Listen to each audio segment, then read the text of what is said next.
海葵风台扫过高雄哦，主管区真侪菜园到达水果也未退，农民是表示讲损失至少3成，亲像是汤匙仔菜、油菜哦，拢有水伤。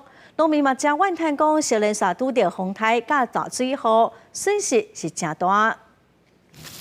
趁早起天气好，农民缺落，拢咧采收菜苋，有偌济就收偌济。这是主管菜苋专业区。海葵风台扫过高雄才拄离开，有的菜园拢进水，到大也未退。来地数真侪菜苋拢因水受害。迄个白菜、油菜、青江菜啊，这种叶菜类吼，较袂堪这雨拍、堪风啊。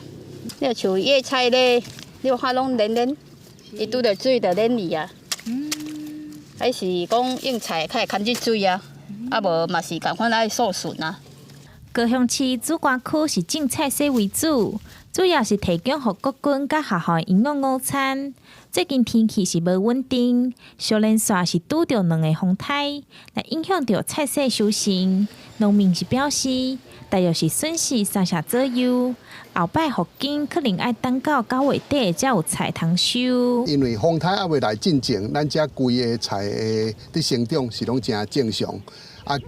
这2个台风伊接连而来啦吼，所带来的雨量嘛已经真充沛所以对于以后啦吼，对以后因为你整个雨量已经拢落来了，对以后有可能会较好种。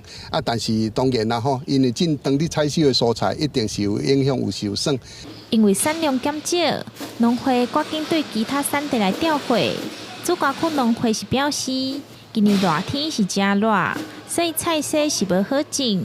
风台要入来种前，菜价嘛无偌好。即摆又搁拄着风台，互农民是白了工，敢来当继续种，来等待后一摆菜苋收成。记者钟义辉、邱兆勇高雄报道。